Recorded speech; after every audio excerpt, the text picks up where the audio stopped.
Today we're going to be making an easy project. It's a fabric box. I've chosen the Clover fabric and the 4H green fabric to make this particular one. You can choose any fabric you want, coordinating with the inner and the outer fabrics. The fabric pieces need to be 6 inches by 9 inches. You can either mark that off with a ruler and a pencil on your fabric and cut it, or you can make a cardboard pattern with some spare cardboard that you might have. This is 6 by 6, this is 6 by 9. You choose your fabrics to coordinate so that you have an inner fabric and an outer fabric.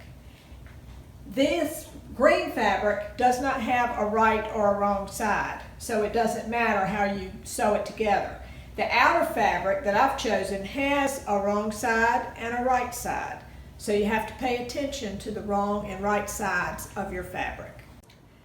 To fix your fabric box so that it has a little bit of body and stands up by itself, you use interfacing. The interfacing has already been applied to this piece of fabric with an iron, and I'm going to show you how to do that. First of all, you protect your ironing surface with a pressing cloth, and you make sure that your pieces have all the wrinkles out of them, so you get all the wrinkles out.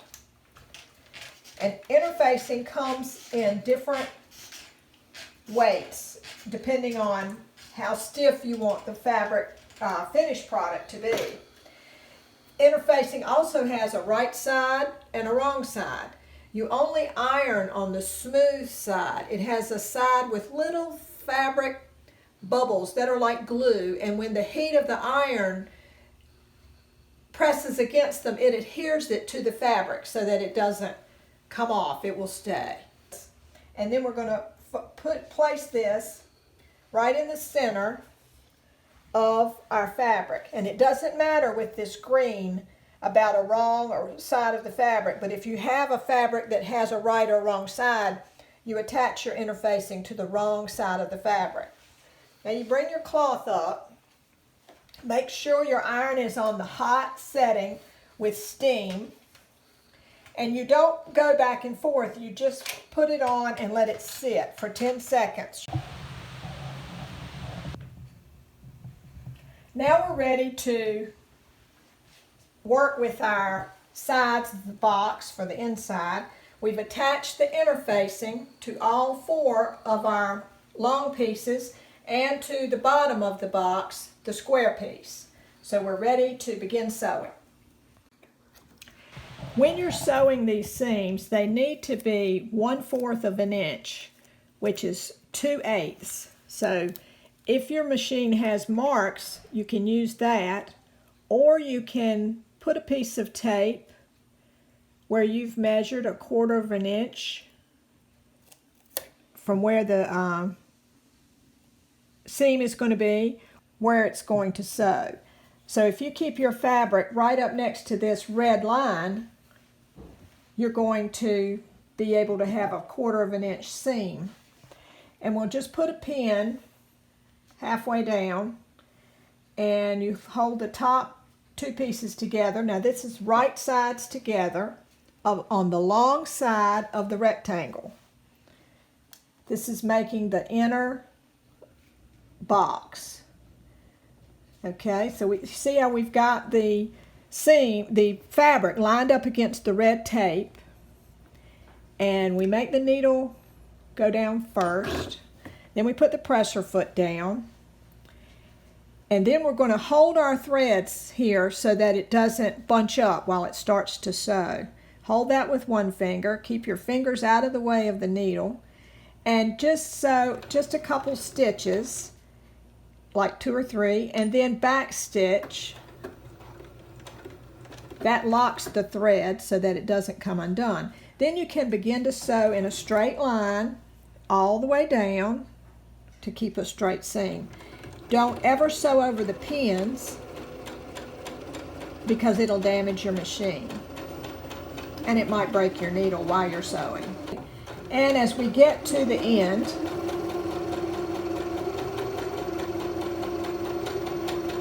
we're going to stop and back stitch 3 stitches again. Then raise the needle, raise the pressure foot, pull it out and clip that thread right next to the fabric. Clip your beginning threads off. And now you've got half of your inner box. So now we're going to take the other two pieces. We're going to do the same thing. When you've sewn all 4 seams, you're going to have this cube that turns like this. But this is, you're going to have to put on the bottom. This is the bottom of your cube. Now, what I would suggest is match up the corner like this, and then hold that there, and then bring it up straight. Now you also want the right sides together, which is the side without the interfacing on this one. Lay the seam one way or the other, whichever way it works. This works to lay it this way. And put a pin right there in that corner. And this is going to be real slow sewing this part so that you don't sew over your pins, and you have to move the fabric each time you get to a corner. I'll show you. Bottom. You have your cube like this. Now we're going to attach the bottom to the cube. Start in the middle of one side. Bring the fabric underneath your presser foot. Start about middle way. Bring the needle down. Here, we're just going slow. Slower, slower, slower. Let your foot up off the gas. You can remove this pin and hold the fabric down with your finger. Sew about 1/4 inch away from the edge and stop with the needle in the fabric. Raise the presser foot and then flip underneath with your fingers the fabric away and pivot, turn the fabric this way and be ready to put the presser foot back down. Be sure you put the presser foot down, keeping your seam gauge here, and sew in the other direction. You've still got your fabric, put the presser foot down, and as you come up to this last part where you started, you're going to back stitch, keeping the lines of stitching even, and you're done. You clip the thread, and now this is the lining of your fabric box. You've got it all done. To make the outer part, you do the same thing as you did for the inner part, except with your chosen fabric, it might have a right or wrong side. You put the right sides together. That's the pretty side. The pretty side is the right side. You sew the pieces together just like you did for the inner one. Start on the long edge of each rectangle. Put the needle in. All right, now we've got the 4 sides of the cube for the rectangles for the outer box made, and we're going to attach the bottom just like we did for the inner fabric. Go around and pin all the corners, and then pin the sides, then go back and pin the corners. Okay, now we're sewing the last side. You want to clip those threads before you get there, so you can do some back stitching. Now we've sewn the outer fabric into a box. We're going to flip it so that the pretty side is outside. And to help you turn these corners, you can either use a chopstick or you can use a eraser end of a pencil. And you go in and you just push the fabric out so out of the box. Now you see how it doesn't stand up by itself because it doesn't have interfacing in it. Now, the next step, after you get all that out like that, is to put an edge on your fabric, which we're going to do next. Now we're going to make the finished edge. We're going to iron and press down on both the inner fabric and the outer fabric, turning it down a little bit more then 1/4 of an inch, probably 3/8, and just keep pressing all the way around the top till you've got it all turned to the inside. Press down on the inside, to the inside, a little edge all the way around on the outer fabric box. Now we're going to do the same to the inner fabric box. Now that you've got your 2 boxes made, the one with the inner facing that stands up and then the outer one, you're going to put the inner box inside the outer one.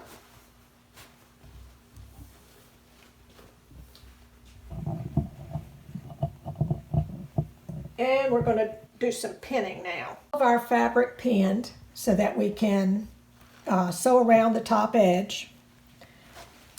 And it's going to be you have to go slow because you have to move a lot of pins and move the fabric at the same time.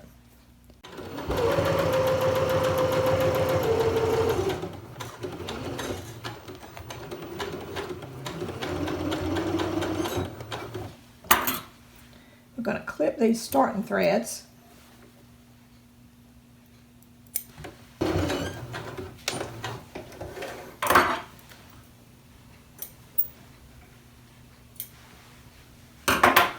Now there's your fabric box. We just need to press the top down and we'll be done.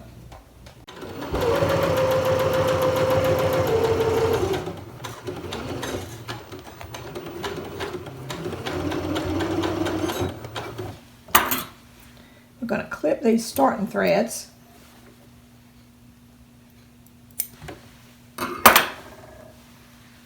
And when we get back to the beginning, we'll do a little back stitch like we did on the bottom.